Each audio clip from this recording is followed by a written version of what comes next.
If people could begin to take their seats, we'll start in just a minute.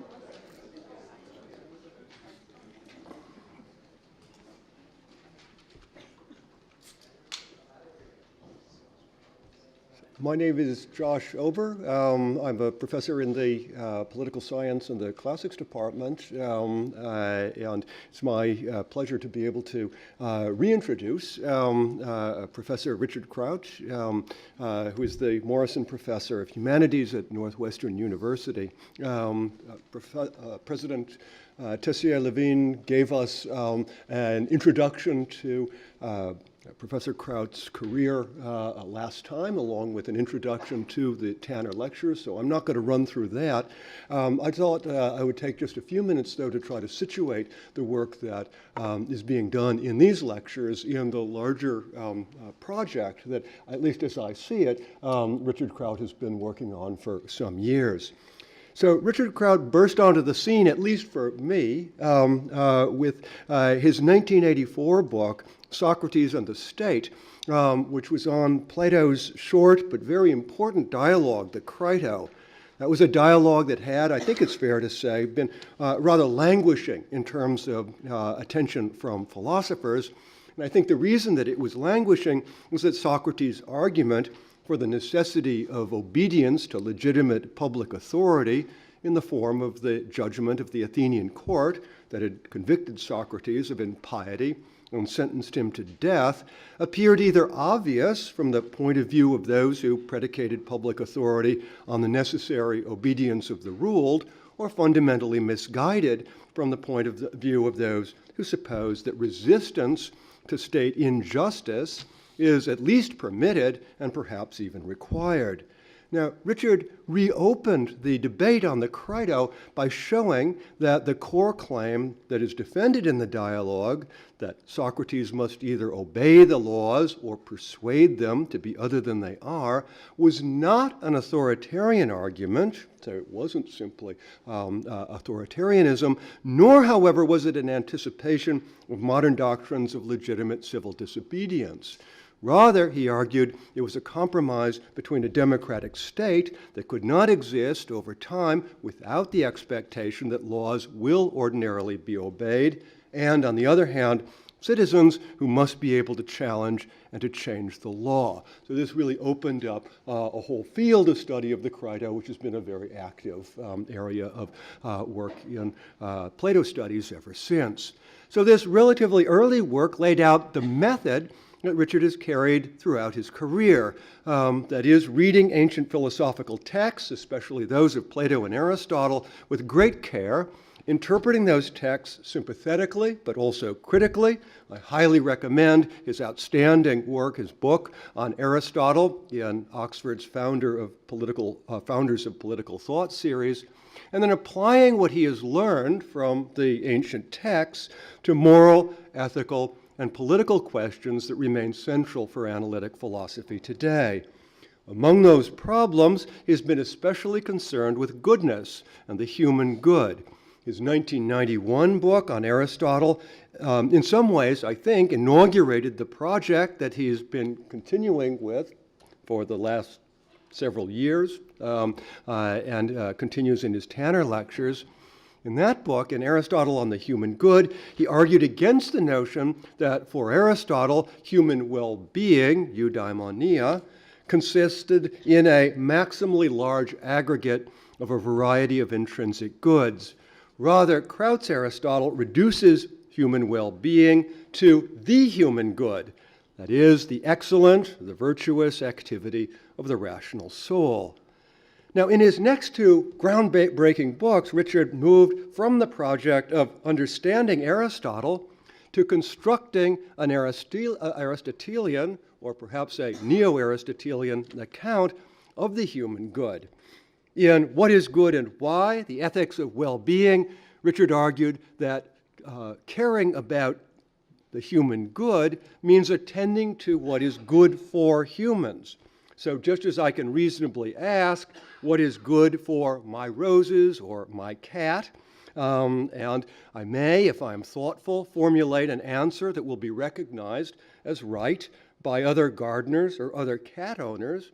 but would likewise be wrong on the face of it if that answer were applied to someone's goldfish or someone's monkey. So too, suggests Richard, I can reasonably ask what is good for me, quasi-human, and an answer ought to be possible to offer an answer by someone who has thought seriously enough about the question of what humans are and what they need in order to flourish. So the general idea that makes the answers about roses and cats and goldfish and monkeys and humans right is that in each case, what is good for them consists in the appropriate development, in the maturing and the exercise, the activity of their natural capacities, of their powers.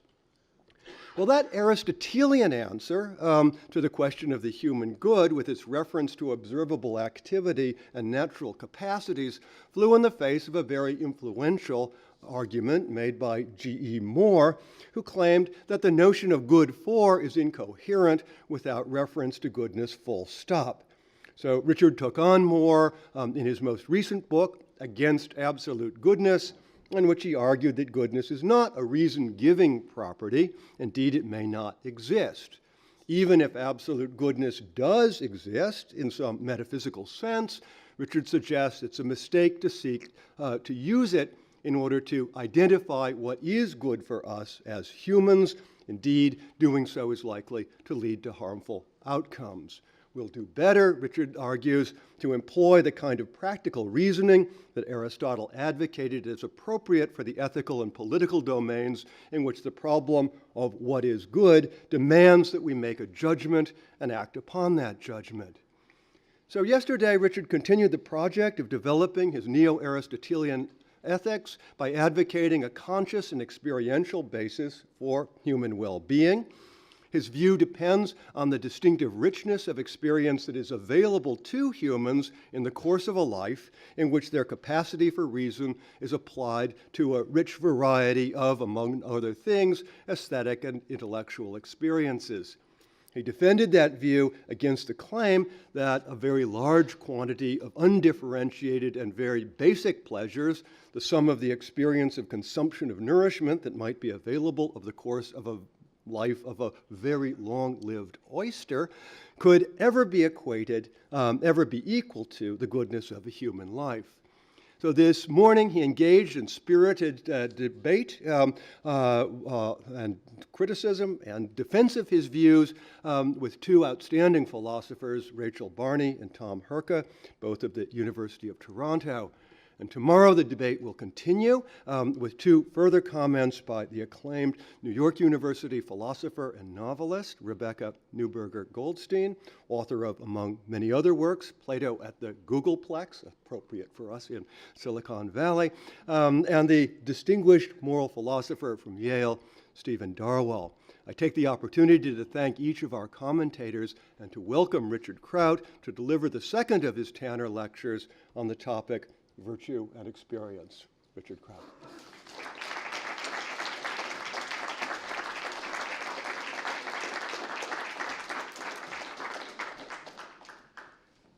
Thank you, Josh, for that wonderful overview. I must say, in return, there is no one from whom I have learned more about Greek politics, and Josh has made fundamental contributions to democratic theory by his work on Athenian democracy. And I just can't say how much I am indebted to you for your scholarship. I will be, there is a handout, and like the one that I used yesterday, it has on it an outline of my lecture, and it also, you can refer to it. It contains some of the basic points that I will be making throughout the lecture. So if you want to take a more careful look at what goes by very quickly, some of it is there on the handout. So the first section is the good in being a good human being. In my first lecture, I asked whether there is a close connection, as ancient philosophers thought, between being a good person and having a good life. And it is now time to address that question directly. I will then turn to Nozick's experience machine, which is often regarded as a decisive objection to the experientialist account of well-being I have been presupposing. The key idea I will put to use is the one I discussed in my first lecture, that the phenomenological life of a human being in favorable circumstances is superior to that of a simple creature like an oyster, no matter how long the latter lives. I propose that this is because a human being can have a richer experience, and I illustrated what I had in mind in speaking of the richness of experience by depicting the inner life of someone standing in front of a great painting.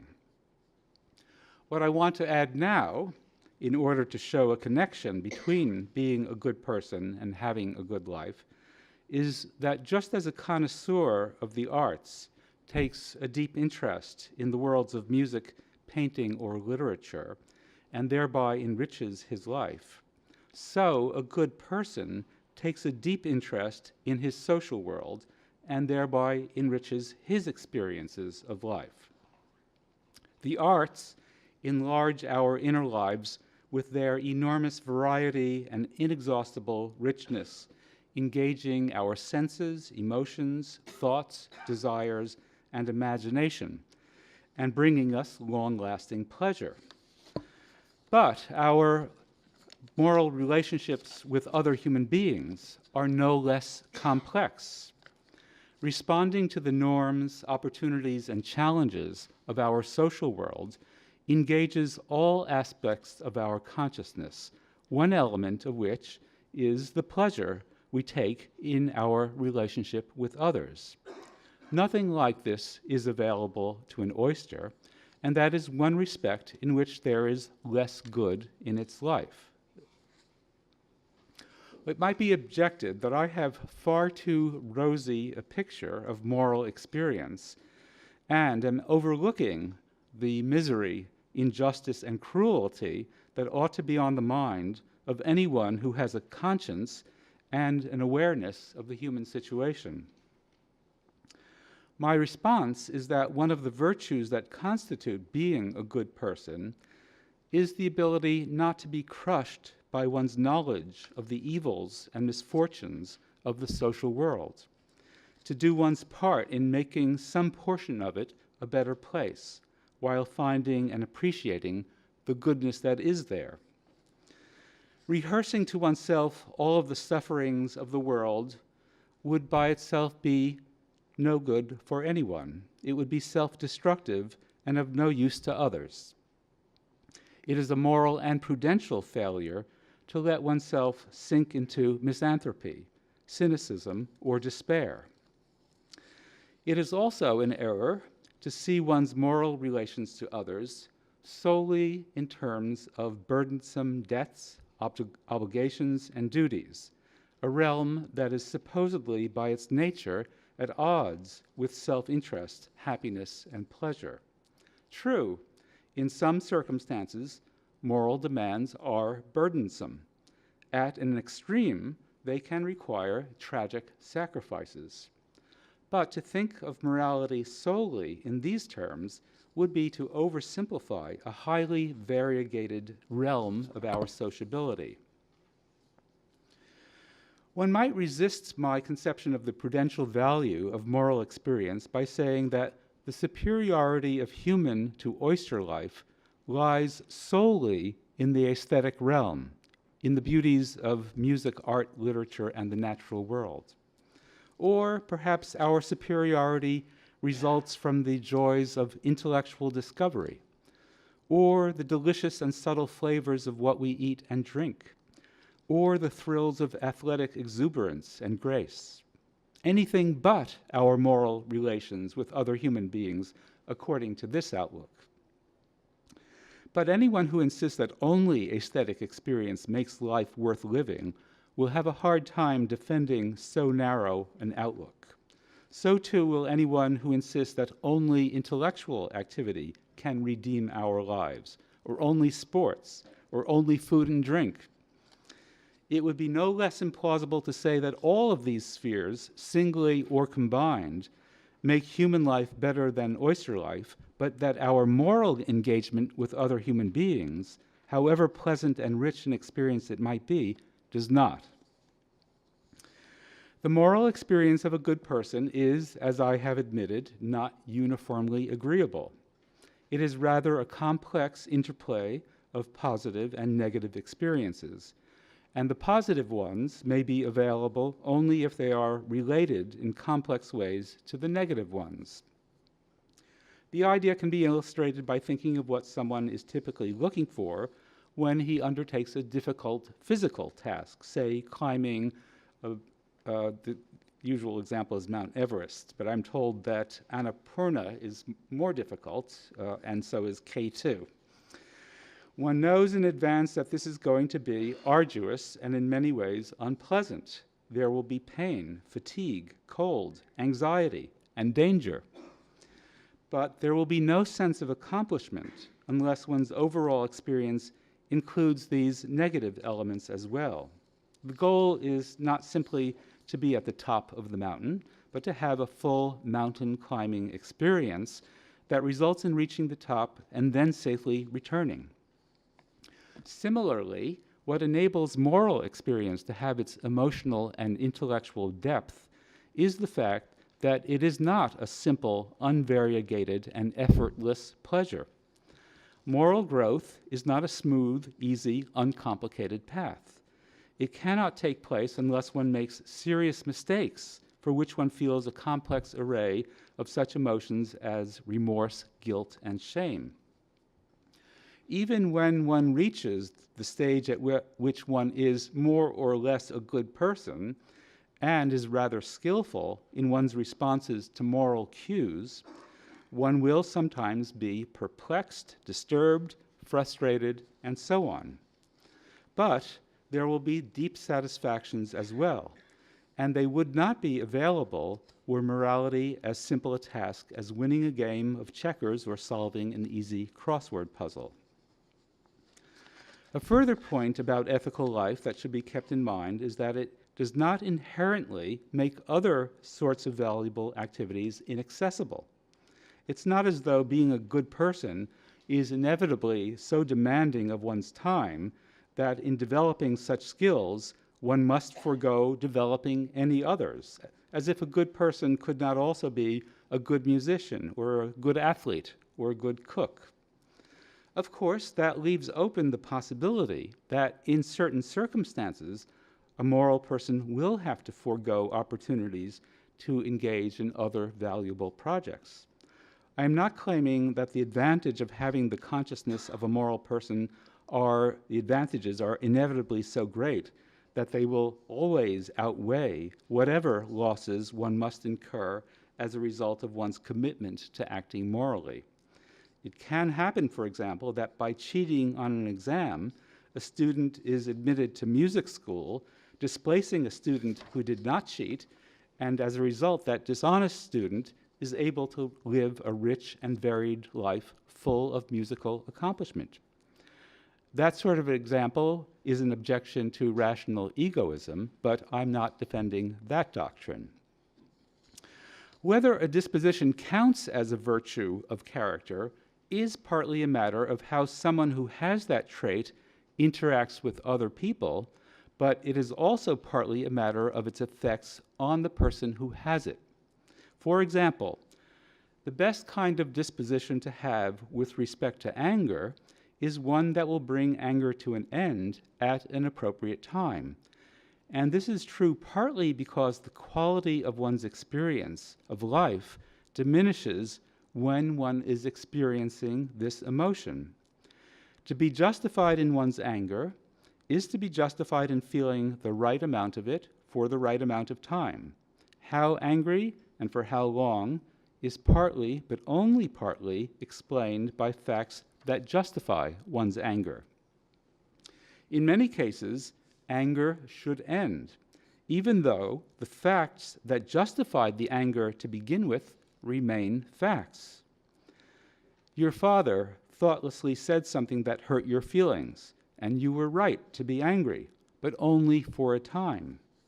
Well, why not go on being angry, since it will always be true that he treated you that way? It would be implausible to answer this question without acknowledging that it will be better for you if you do not remain angry forever. Emotions take up space in the psyche. Never letting go of your anger leaves less room for you to move on to other and better things. I take this to be a point that is applicable to many other ethical virtues. It is a virtue, for example, to find in other people the possibility for better relations or continued good relations with them, not only because this is more likely to lead to the proper treatment of other people, but also because that is a good state of mind from a self-interested point of view. That is a good reason to be the kind of person who is typically forgiving, hopeful, and charitable, to be aware of the faults of others, but without always dwelling on them, to take pleasure in the good we see in them and in their good fortune, not to be filled with resentment and jealousy, to be patient in one's social interactions, both for one's own peace of mind and as a kindness to others. One of the most important experiences in the lives of many human beings is that of conceiving, giving birth to, nurturing, raising, and loving a child. We want to engage in these activities partly for their experiential aspect, because of what it will be like for us to enter into this kind of relationship with another individual. Part of what we seek is the intense emotional intimacy of the parent-child bond. It adds immeasurably to the richness of one's experience. Of course, it would be deeply wrong to have and raise a child only because of the kinds of experiences one expects to have. That would be pure selfishness. To act from this motive alone would mean ignoring questions about the quality of life of the child that one contemplates bringing into existence. But at the same time, it would be a grave error if one decided to have and raise a child without giving any thought to one's own interest, that is, without considering whether it would be good for one to go through the experiences that come with raising a child from birth to maturity. A good person facing this decision must give great weight both to self-interest and the interest of others. Neglecting either component would be a serious mistake. In fact, if one neglected the question whether having a child would be in one's own interest, one would simultaneously be guilty of having insufficient concern for the well-being of one's child. One can be a good parent only if one sees that there is a great deal of good for oneself in being a parent. Only if one recognizes and deeply appreciates the contribution loving a child makes to one's own well-being. When we ask whether to bring a new human being into existence, and thus are led to the question whether she would have good prospects for faring well, the child, surely we must consider not only her likely external circumstances, but also the quality of her internal life. We are in no position to know whether she will develop musical interests, or intellectual interests, or athletic interests. But one thing we do know is that she will enter a complex social world that will shape her inner life, and she will be subject to the norms, rules, and demands of morality. Will it be good for her to be trained in these ways, in the ways that will lead to her becoming a good person? If the answer is no, then human beings have a good reason to stop having children, or they should make sure their children become immoralists. They should not bring a child into a world of moral demands that will chronically undermine her well-being. We should also acknowledge that at times we would be defective as moral agents and open to criticism if we behaved towards others merely out of a sense of duty and took no pleasure in what we do for them. Suppose someone has been extraordinarily kind to me when I was a child, and later in life I am in a position to help him out of a difficult situation. If I reciprocate merely out of the sense that I have a burden to discharge, I owe him, with no feeling of gratitude and no pleasure in helping him in return, there is something missing in my response to his kindness to me. I do not feel towards him as I should, even if I give him the help he now needs. I might even tell him, as I pay him back, how grateful I am. But if I do not feel grateful and am not happy that I can return his kindness, there is something amiss in how I stand in relation to him. Further, even apart from my relation to him, there is something lacking in me if I assist him only because I owe that to him and am not pleased to do so. For my own good, I should be getting more pleasure than I do from my ethical response to other people. This is not to deny that our obligations and duties to others and our answerability to them if we wrong them form one aspect of our moral relationships. A sense of indebtedness to others is one component of the experience of a good person. Moral norms can constrain our options, and when they do so, they are experienced as barriers that frustrate our desires. But that is not the only way in which we experience our moral relations to others, and we would be unfortunate if our interactions with them, with our parents, children, colleagues, and neighbors, had only this burdensomeness or were the predominant mode of our moral sensibility. So that's what I have to say in defense of my view that there is good in being a good person. And now for the rest of my presentation, I will move on to the experience machine, which is a challenge to my way of defending the moral life. Nozick claims that we would choose not to plug in, and rightly so. First, he says we want to do certain things and not just have the experience of doing them. Second, he says we want to be a certain way, to be a certain sort of person. Someone floating in a tank is an indeterminate blob, in his words.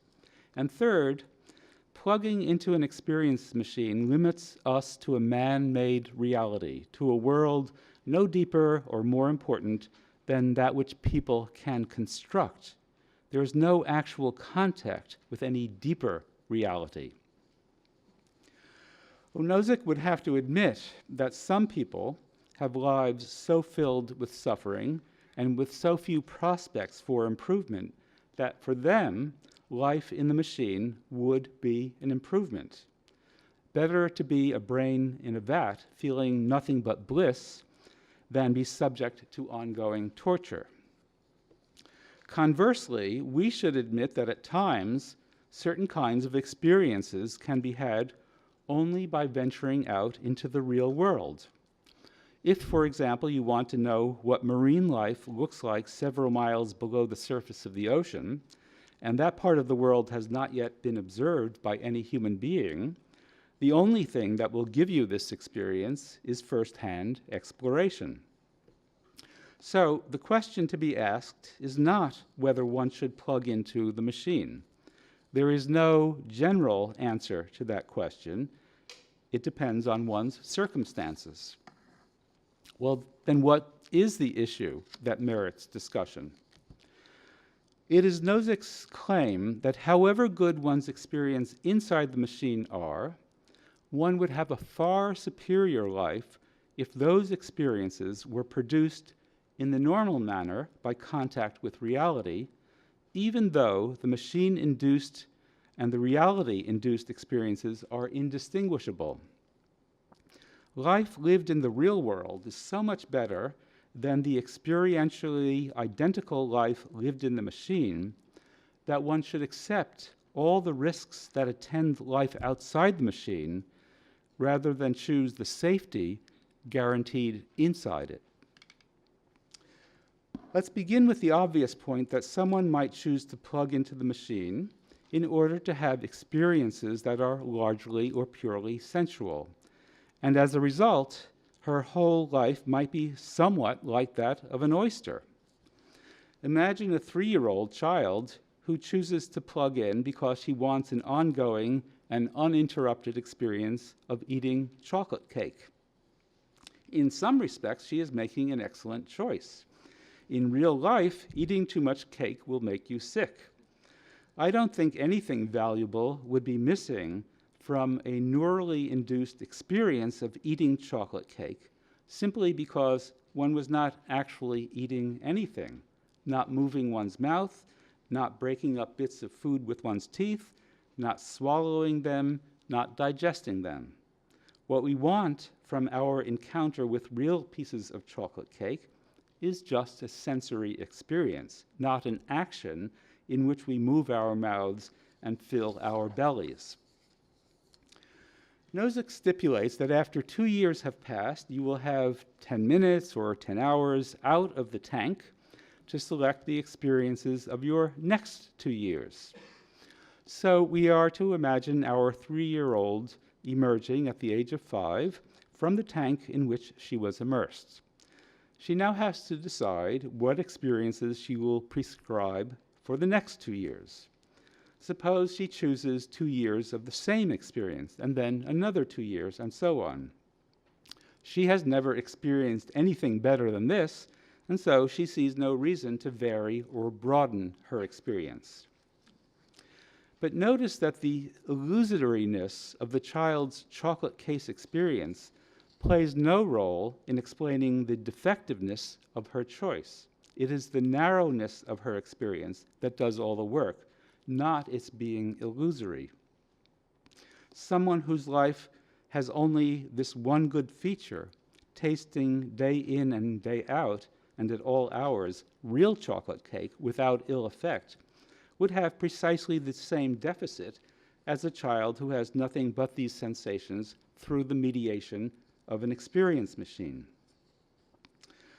What goes on inside your head, your mental life, is enormously important, but that does not mean that if you are fully satisfied with what you are experiencing, as our 3-year-old is, you are living as well as you could be. Introspection by itself will not tell you what sort of inner life it is best for you to have. The individual is not sovereign in these matters, the sole and authoritative judge of what is good for him. The question, what are the constituents of well-being, is not to be answered by introspection alone, but by philosophical theorizing, which may appeal at certain times to introspection.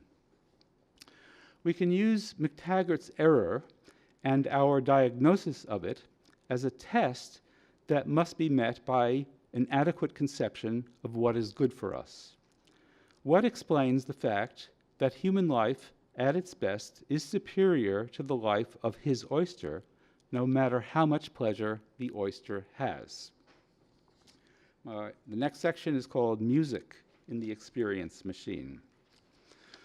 Suppose someone chooses to have the experience machine deliver the illusion that he is sitting in a small, acoustically perfect auditorium in which a musician is playing Bach's sonatas for unaccompanied violin. You can substitute your favorite kind of music.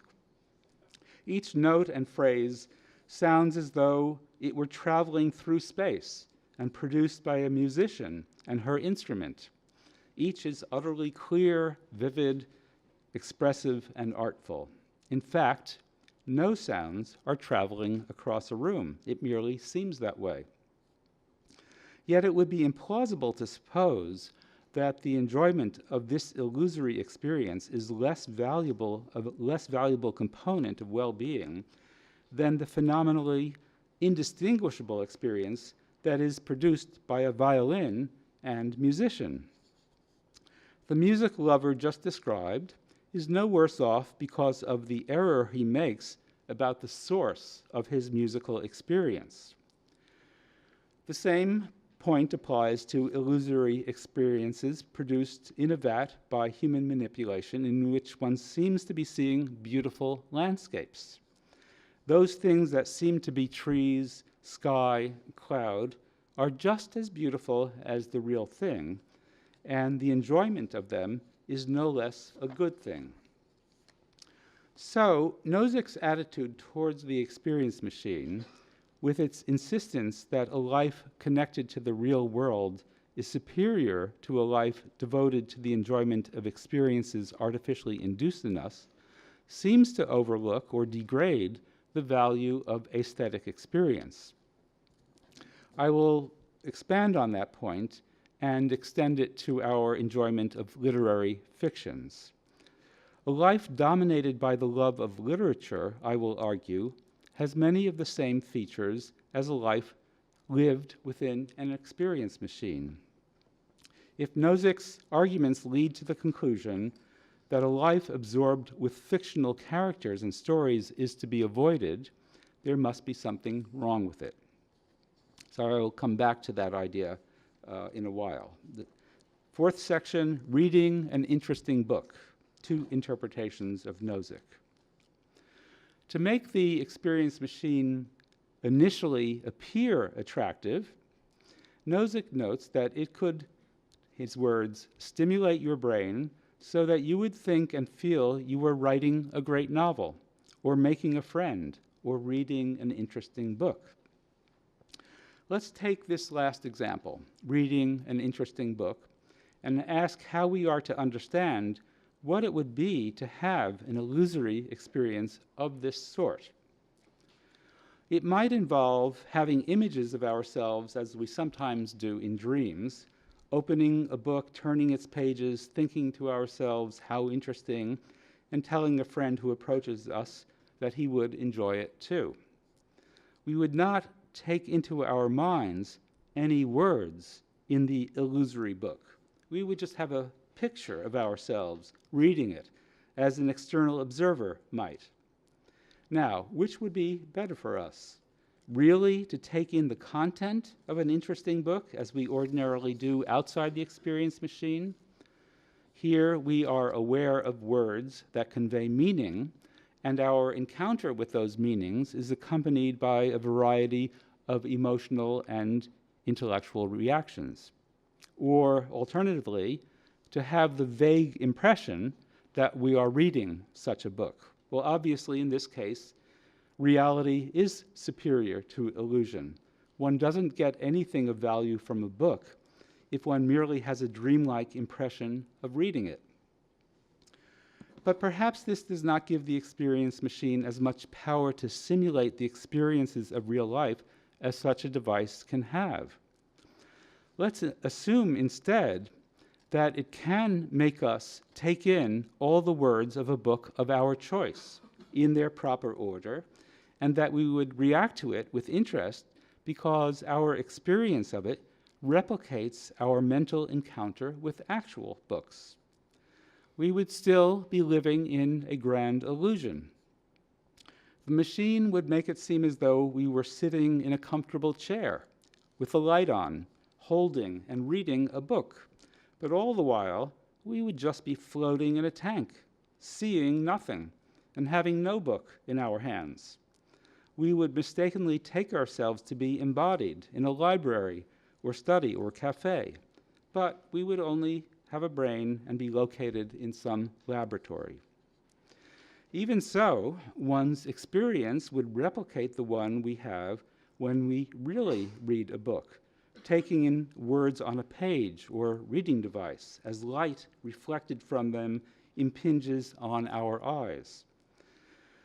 We could ponder what the author is saying, wonder whether we should accept his point of view, be surprised by his unexpected ideas, entertain mental images of characters described, react with pleasure or delight by the way the book is written or organized, and so on. In conceiving of the experience machine in this way, are we remaining true to Nozick's intentions? It's hard to know.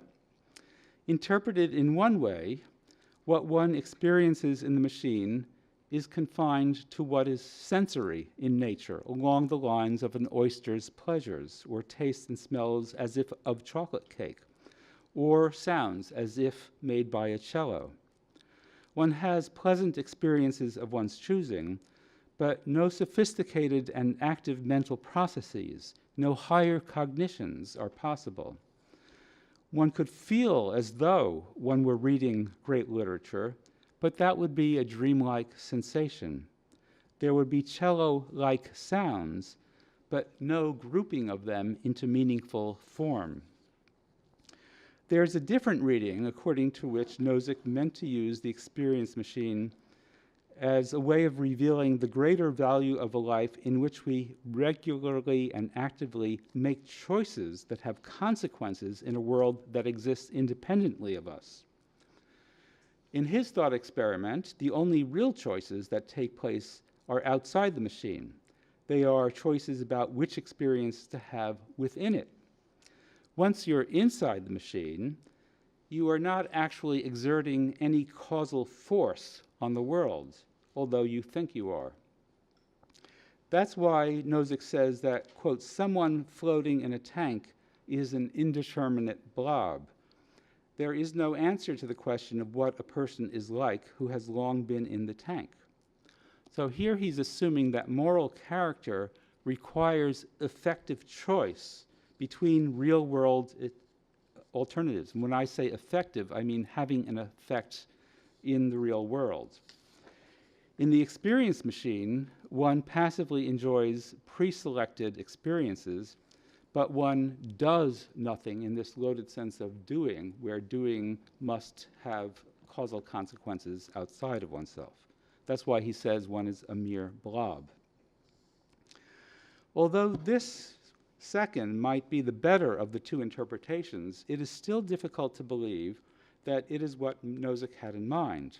On this reading, one can use the experience machine to absorb with perfect understanding the content of any books of one's choosing.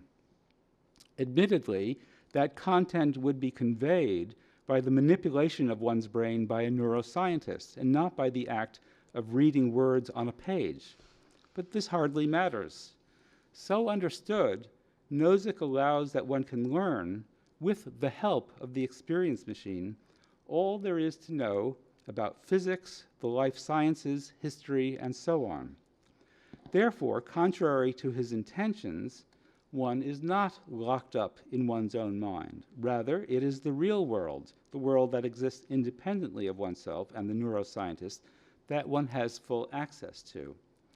That could not be what Nozick had in mind when he said that plugging into an experience machine limits us to a man-made reality, to a world no deeper or more important than that which people can construct.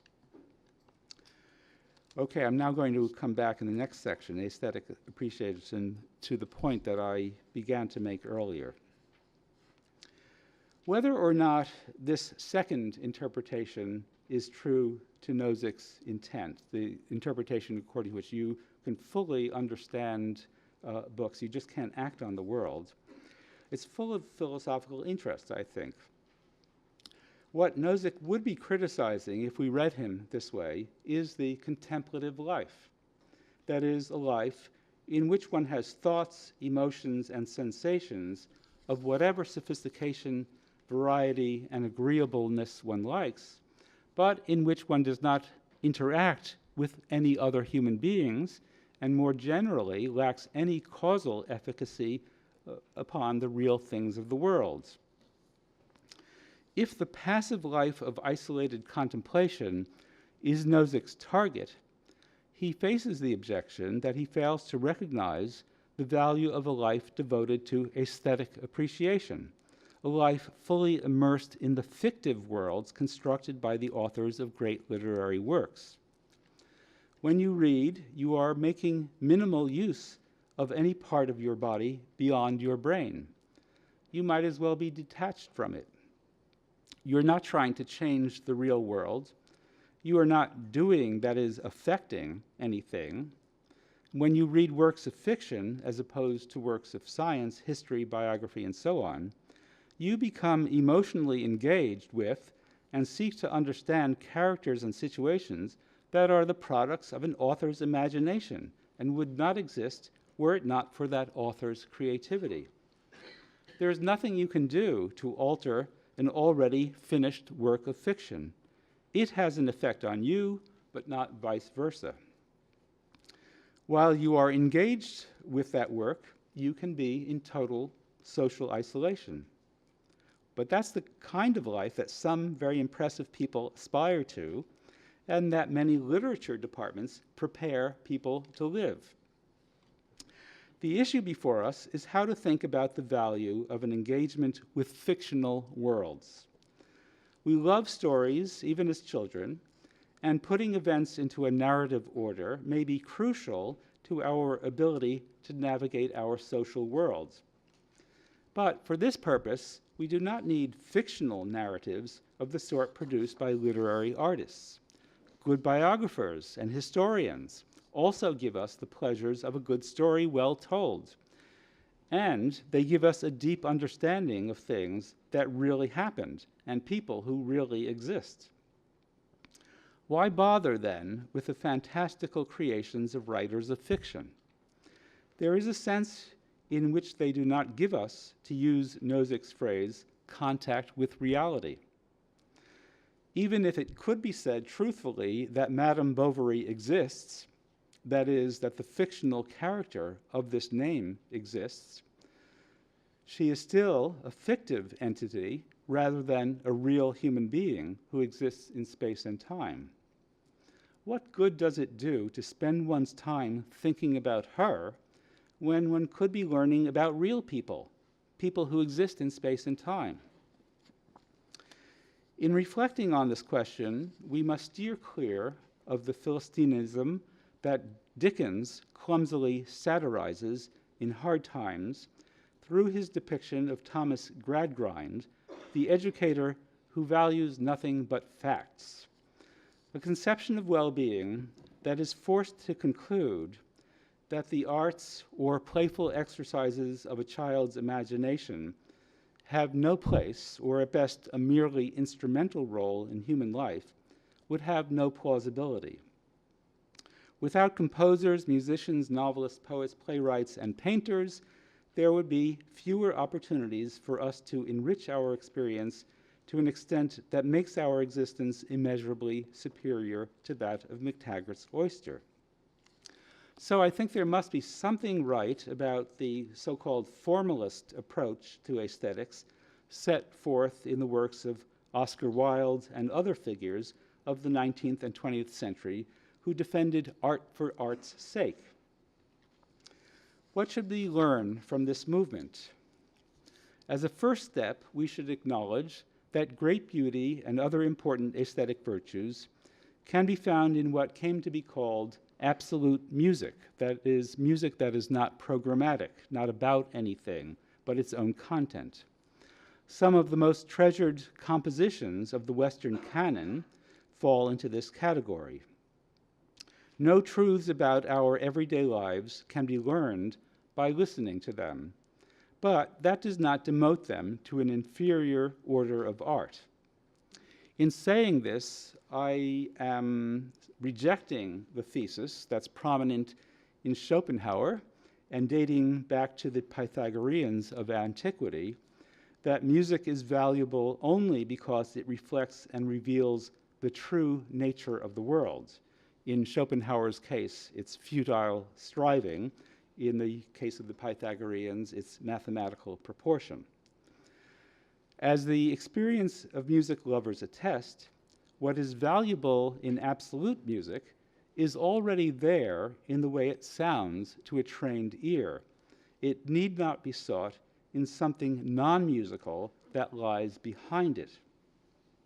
If you ask what use such music has, you are looking in the wrong place for its value. From this, I think we can infer a general conclusion. The insight to be found in the slogan, "Art for art's sake," is that what is true of absolute music is applicable to other fine arts as well. Works of fiction so understood need not achieve excellence by teaching us general lessons useful for the conduct of our lives in the real world.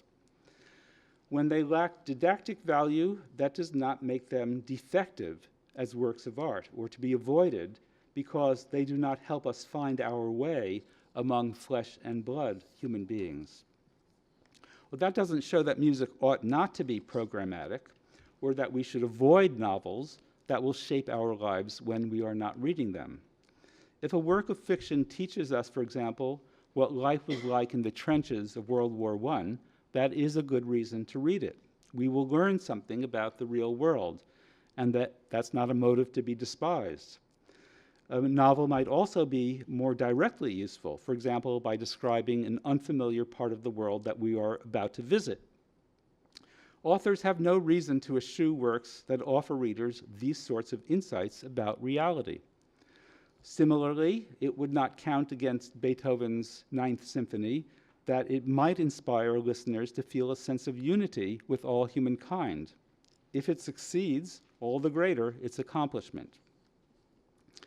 The conclusion we should draw is that works of art can be valued solely for their internal aesthetic features, or for the further good they do, or for both reasons. Those that, like absolute music, are to be valued simply because of the rich experience we have when we attend to them can be, on balance, as worthy of our admiration as those that have some further value as guides to reality. That's the kernel of truth in the slogan, "Art for art's sake."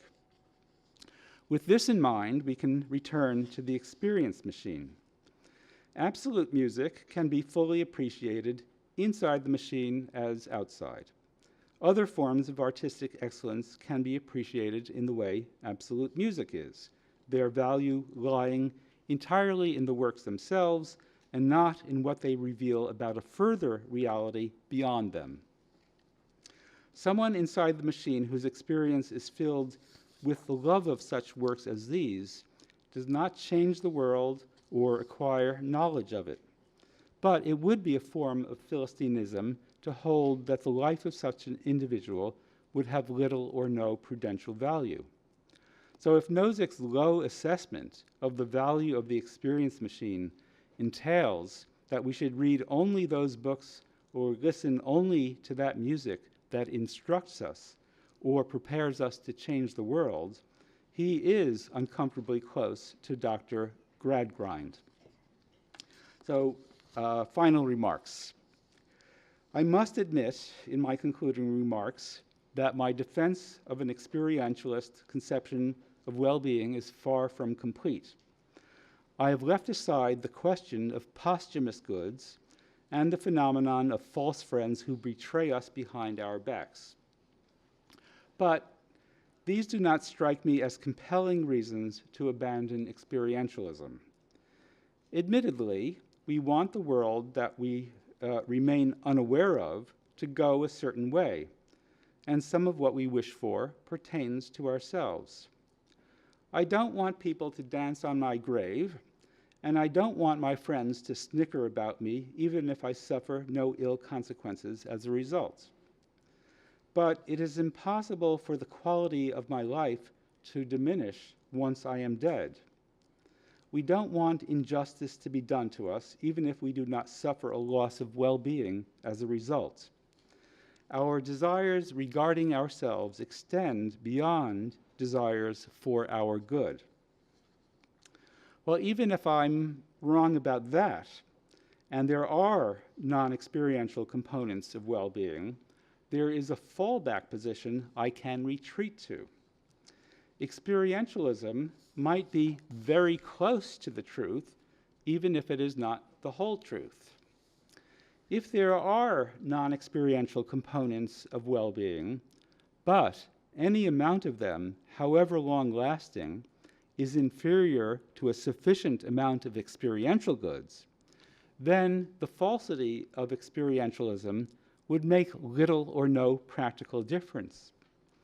After you die, people might misjudge you and think ill of you for centuries and centuries. I doubt that this would affect your well-being at all, but even if it did, the consequences would be small. You should not give up the opportunity to live a wonderful and long life full of the richest of human experiences in order to safeguard against the occurrence of these posthumous harms. My conclusion then is that the question, what is it like to be a good human being, is a proper concern of moral philosophy, and there is reason to accept the thesis propounded by Plato, Aristotle, and the Stoics that well-being is constituted, at least in part, by the experiences that make someone good. Thank you very much.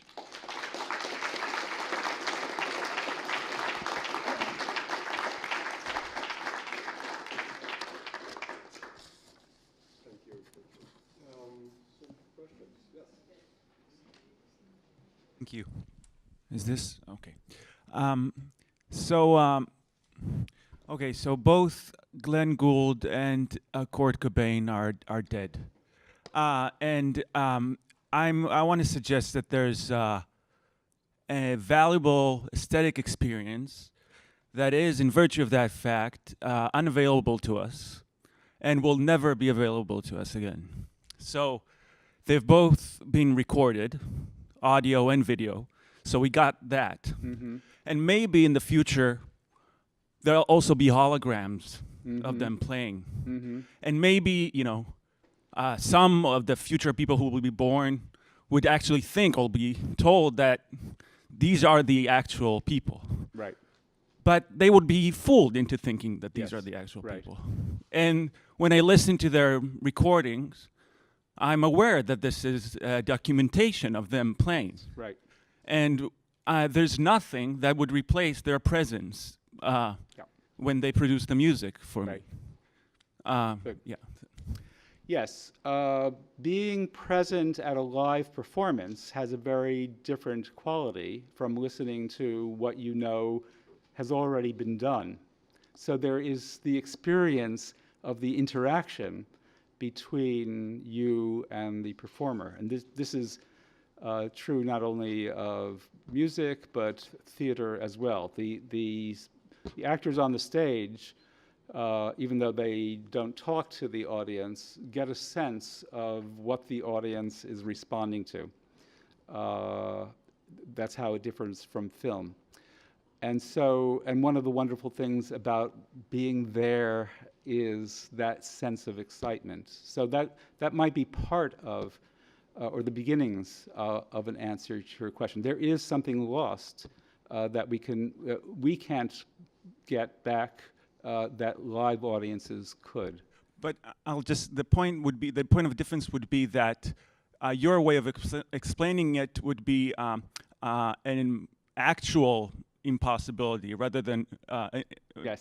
Principled one. That is, it's just very difficult to reproduce that kind of thing. And my point is that it's a matter of principle that once the person is gone, Yes. no matter how qualitatively similar the experience would Yeah. be, it won't be the same thing. Yeah. Well, what about, suppose the experience machine makes it seem as though it's there's Glenn Gould. And Right. it seems to you that he's picking up on the ambience, and you're excited that.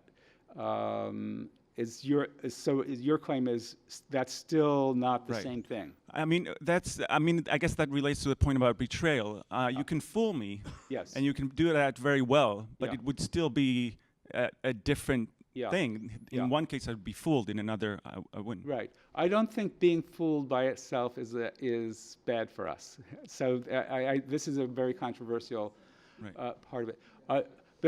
The word fooling conveys that you are being victimized by a deceiver, and so there's an injustice, and we rightly protest about being tricked and fooled in that sense. But the mere having the falsity of a belief, on my view, does not detract from the quality of one's life. Okay. I mean, they're instrumentally very dangerous. In a way, I think my question turns out to be a follow-up to that very Yeah. last thing, and I wanted to maybe try to tie it to a kind of big question that I'm struggling to even figure out how to ask, which is something like what's the concept of well-being for, the way that you're thinking about it. So in the betrayal case, I mean, if I imagine myself learning that I've been betrayed all along, Yeah. it's upsetting. Yes. And I take it, on your view, it's not upsetting because I learned something about the quality of the experiences. There's a sense in which I can't learn anything about the quality of the experiences. They just were the experiences and they had the quality. Yeah. So am I making a mistake if I'm upset by, I mean, it's And- not just that I think that I have a new experience that's Right. bad and that somehow offsets the earlier experiences Right. that were good. It seems like the value to me of the earlier experiences are diminished, but it looks like that should just be an irrational mistake if I had the right view about Right. what actually mattered. And I guess that connects to what's the well-being concept for, because I mean, I'm inclined to say, well, if you're going to convince me that my life has just as much well-being, I'm then at the same time going to feel like well-being is not what matters to me in judging my life and thinking about it as choice-worthy. I want things Yes. well beyond well-being. So I do think we want things pertaining to ourselves beyond well-being. So I want people to think well of me when I'm dead. But suppose I thought about that sometime for a while, and I thought, you know what, I really that's the way I feel, but I think actually it doesn't matter because it doesn't affect my well-being. So I changed my mind, and I genuinely become indifferent to that question. Am I now making a terrible mistake about my life? I'm tempted to say no. You have changed a deep-seated desire, but what's the basis for that desire? Is it the case that yeah, so I think, well, if you were making your life worse in some way, that's an excellent example of something that you shouldn't do, at least not for good reason. But if you think, well, just as it's not important to me whether I'm famous, and it's not important to me whether I have a lot of money, I shouldn't care about those things because they're not components of well-being and they don't contribute to well-being. So now I think, well, what about posthumous goods, and what about people's attitudes towards me that I never find out about? There is a very strong, we don't want to be treated unjustly, but there too, I could see someone saying, well, why do I mean, should it really, does it affect my well-being that I'm being treated, just the fact that I'm being treated unjustly, if it has no effect whatsoever on my experience? This is where the disputed. So I should console myself with the fact that it felt good at the time, even if it turned out none of them loved me or liked me. I mean, that. Yes. Oh, I mean, there's a lot more to say about this. We don't want to think of ourselves as defective with respect to social cues. So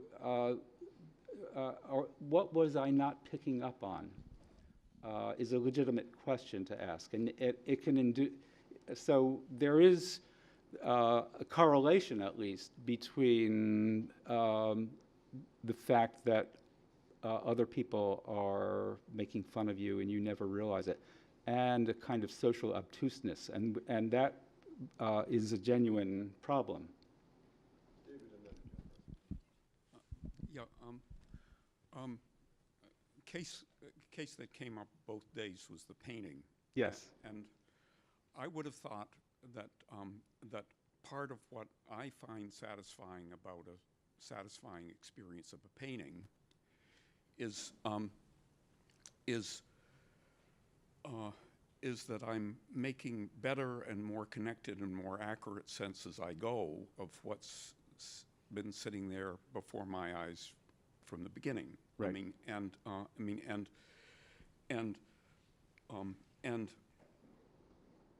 and it seems entirely conceivable that that the integration of one bit of experience with another, characteristic of getting a better hold on Poussin, I mean, a particular Poussin, or I suppose a particular Poussin in a particular light. I mean, T.J. Clark has gone on about how some of these things change with the light.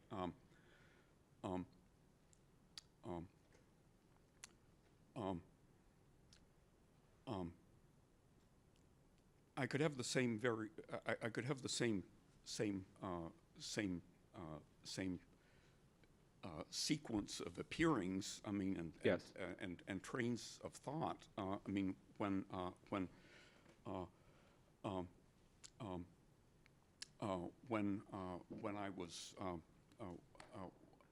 was getting a better grip on the picture, Right. then I mean, when I was, I mean, when I was just drifting further and further Yeah. off into some reverie, unconnected to the canvas in front of me.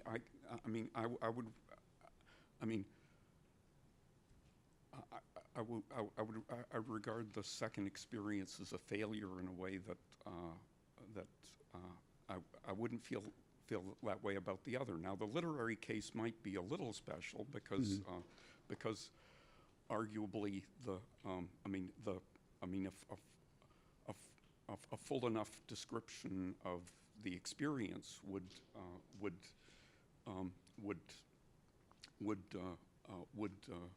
include a specification of something like the words of which the work was composed, and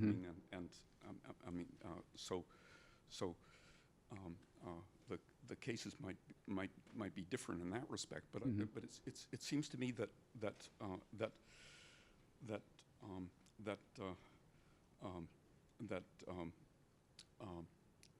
even if we're ready to buy the art for art's sake part, the experience for experience sake part seems to me to leave behind the kinds of control on our own experience we're committed to having when we're serious about the arts. Well, so we want to get out of a work of any sort, painting, poem, and so on, all that it can give us.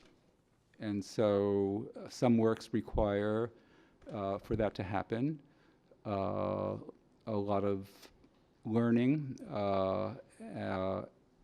and so that takes time.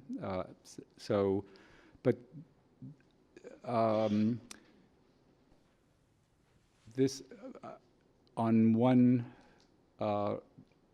if the experience machine can give us every kind of experience that we have in real life, among experiences, part of the phenomenology of a human being are cognitive experiences. It's not just sensations, it's not just emotions or strivings, but judgments, doubts, entertainment of thoughts, intellectual surprises, aha moments.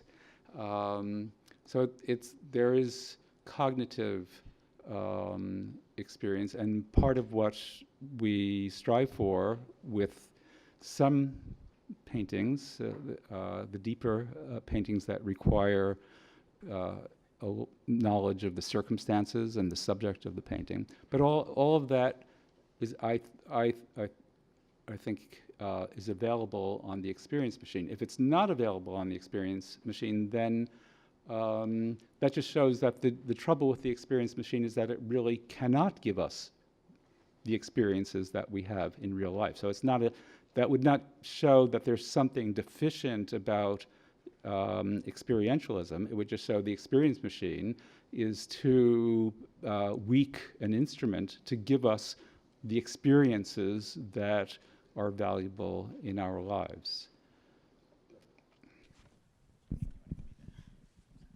Thanks. So I think this is connected to Jorah's question and also to the questions you were posed to you yesterday. So, you know, a big part of what I think makes my life go well is when my experiences hook up to the world in a way that allows them to be successful.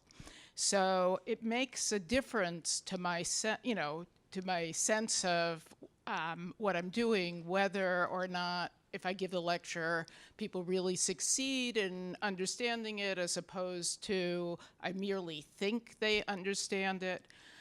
You know, in the same way, somebody who couldn't tell, I love books, but somebody who couldn't tell the difference between a novel and like life outside the novel, I would feel like they're making a big mistake. They're getting something fundamentally wrong that's significant for how well their life is going.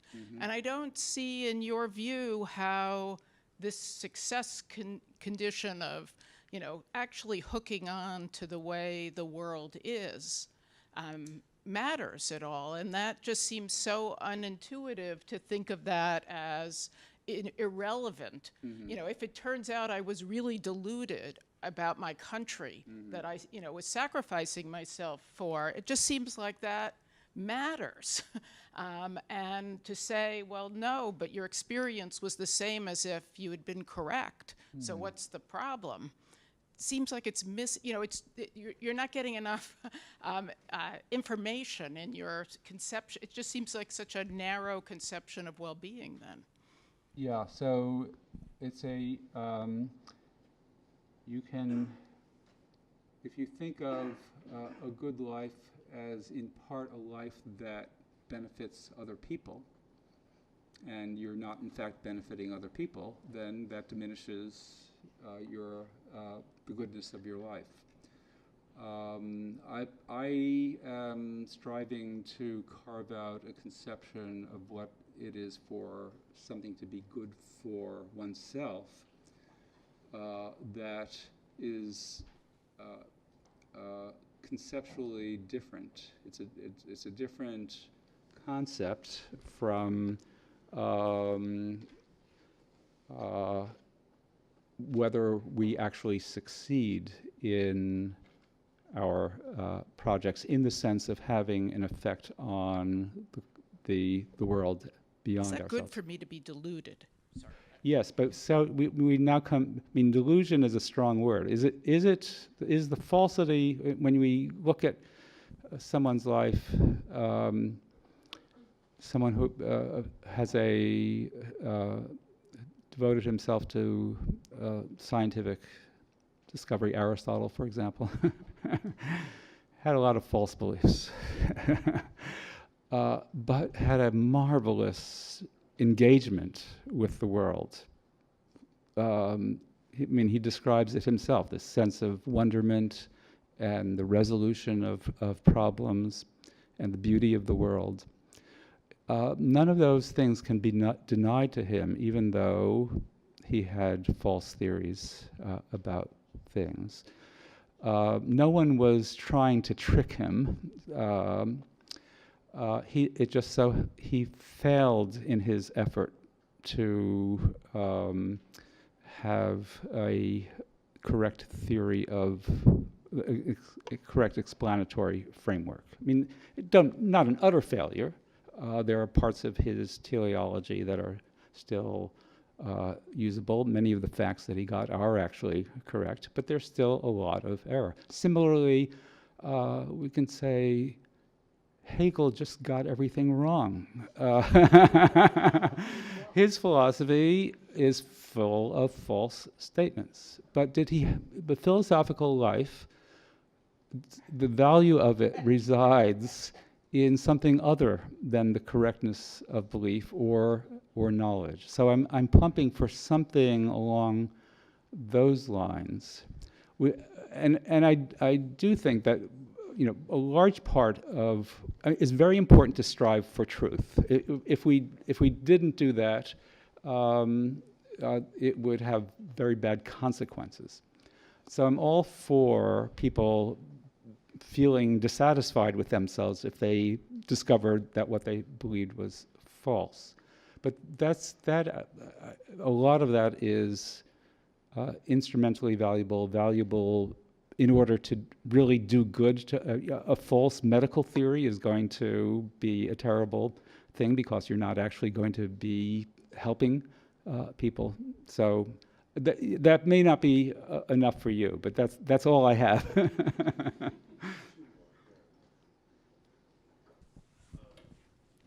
So I want to go at you from a different angle.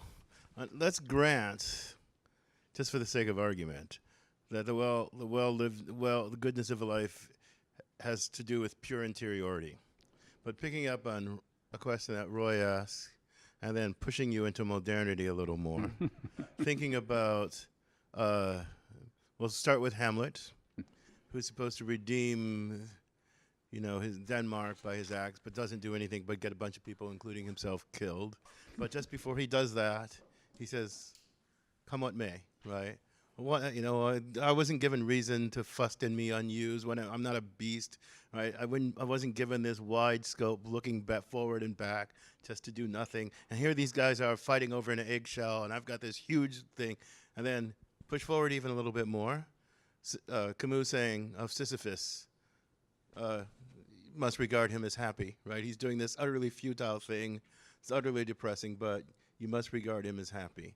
Think of Nietzsche, right? And would you take that life back again in all of its complexity? Now, the point I'm getting at is, so there's two kinds of interiority. There's a kind of phenomenological interiority, but let's call that satisfaction, but there's also like endorsement, my own attitude toward my life, which can be tied up with all kinds of things. I mean, what I'm attempting and all that sort of stuff, and that's a kind of, I want to call it an intellectual orientation toward myself. So even if I grant the pure interiority of well-livedness, I don't see how that at all argues for it's all experiential, because endorsement of my life, passing Nietzsche's eternal recurrence, Sisyphus happy, that's not about what it felt like. It feels terrible. Hamlet, this is Hamlet today, and that's an act of self-declaration, not a phenomenological observation of self. I mean, I think this notion of endorsement of one's life is, I'm not sure I understand it. Do I endorse my life? I don't know. I'm trying to do the best I can, moment by moment. The question doesn't arise for me. Well, if Nietzsche's demon came to you in the middle of the night and said, "I'm going to give you this life back again, over and over in every detail," I would love that. Well, then you have a certain attitude toward your life. I would say, could I make a few changes?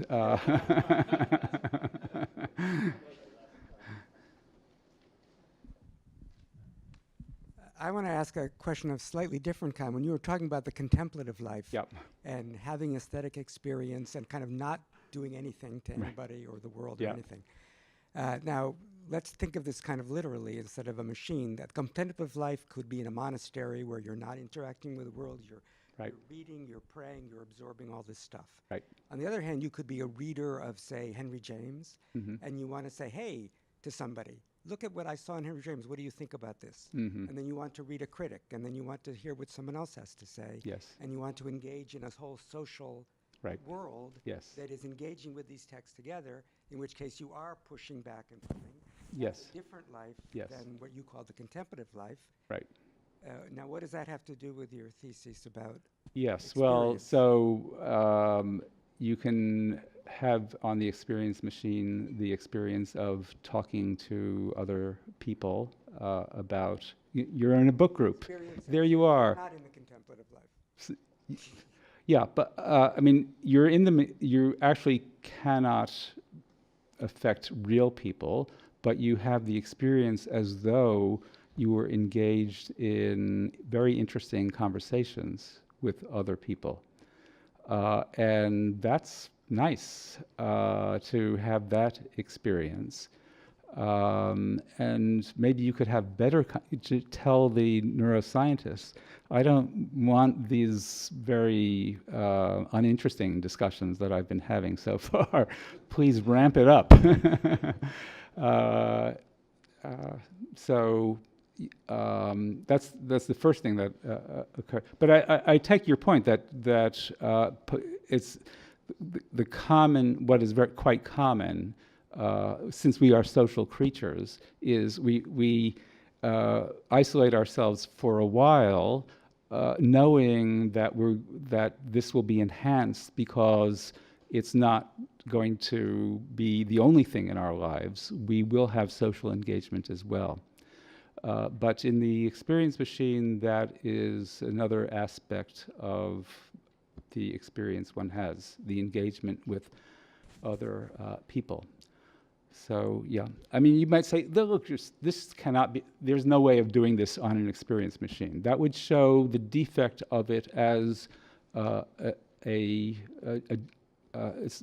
it's an unrealistic example. And that's a legitimate complaint about it.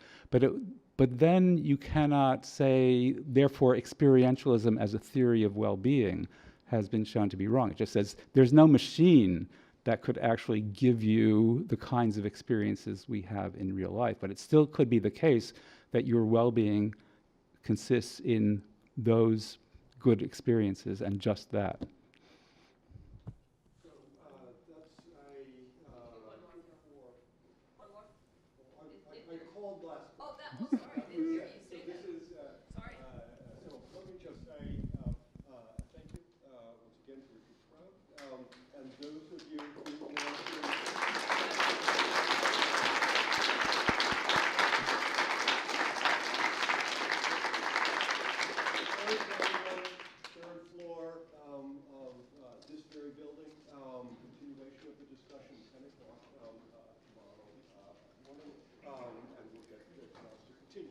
Right. Okay, thank you very much. Right. Real